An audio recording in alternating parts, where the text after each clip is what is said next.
Madam आपन परिचय अखिल भारतीय शिक्षा समागम उत्सव पालन अवसर में किसी आज कहे मुझे रायगढ़ जिलार अतिरिक्त जिला शिक्षा अधिकारी तथा विषम कटक ब्लॉक जिला शिक्षा अधिकारी भाव अतिरिक्त दायित्व निर्वाह करुँ। मो ना हूँ श्रीमती शांतिलता मुनि।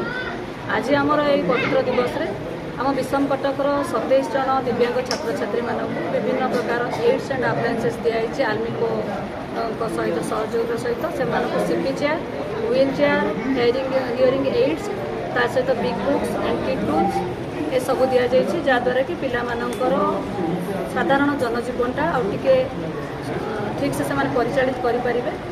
एतद व्यतीत आमर यही वर्ष आमर आज एसेसमेंट कैंप जो कि आमर तमाम संपूर्ण ब्लॉक रु 201 स्कूल विभिन्न प्रांतर पिलाने आसी से आज एसेसमेंट जोटा कि भविष्य में से अन्य सहयोग देवार साहय आमको सहयोग करते आमर ब्लॉक समस्त सीआरसीसी मैंने आमको उत्साहित करते आमर एमएलए सार एवं आम भाइस चेयरमैन सार। तेणु शिक्षा विभाग तरफ विधायक महोदय को भाइस चेयरमैन महोदय को बहुत बहुत धन्यवाद। समस्त शिक्षक मान बहुत बहुत धन्यवाद से कार्यक्रम को सफल कर साहय।